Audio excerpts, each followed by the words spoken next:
ஸ்ரீமத் பகவத்கீதை அக்ஷர பிரம்ம யோகம். பிரம்மத்தை அடையறதுக்கு பிரம்மச்சரிய விரதம் கடைபிடிக்கப்படுது. புலன்களுடைய எல்லா வாயில்களையும் அடைத்து மனதை இதயத்தில் நிறுத்தி தன் பிராணனை உச்சந்தலையில் நிலைப்பெற செய்து யோக தாரணியில் நிறைவேற்று நிலைத்து நின்று எவன் ஓம் என்கின்ற ஓர் எழுத்தை உச்சரித்தபடி என்னை சிந்தனை செய்து கொண்டு உடலை நீத்து செல்கின்றானோ அவன் உயர்ந்த கதி அடைகிறான். பகவான் சொல்கிறாரு, புலன்களுடைய எல்லா வாயில்களையும் அடைச்சிடணும், மனசை இதயத்தில் நிறுத்தணும், தன் பிராணனை உச்சந்தலையில் நிலவர செஞ்சு யோக தாரணியில் நின்று ஓம் என்கின்ற ஓரெழுத்தை உச்சரித்தபடி என்னை சிந்தனை செய்து கொண்டு உடலை நீத்து செல்கிறானோ அவன் உயர்ந்த கதியை அடைகிறான். உயர்ந்த கதியை அடையிறதுக்கு எளிமையான வழி. பொழுது சாயும் நேரம் தன் கூட்டுக்கு திரும்பும் பறவையைப் போல யோகியின் மனம் மரண காலத்தில் இருதயத்தில் அடங்குகிறது.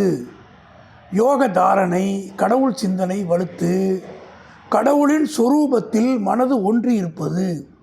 யோக தாரணை என்னென்னா, கடவுள் சிந்தனை வலுக்கணும், கடவுளோட சொரூபத்தில் மனசு ஒன்றி இருக்கணும். அது எப்படிங்க முடியும் அப்படின்னு சில பேர் கேட்பாங்க. இப்போ ஒரு பையன் கணக்கு நல்லா போடுவான், காலையிலேருந்து சாயங்காலம் வரைக்கும் கணக்கே போட்டுட்ருக்கான்னா அவனுக்கு கனவுல கூட கணக்கு வரும்.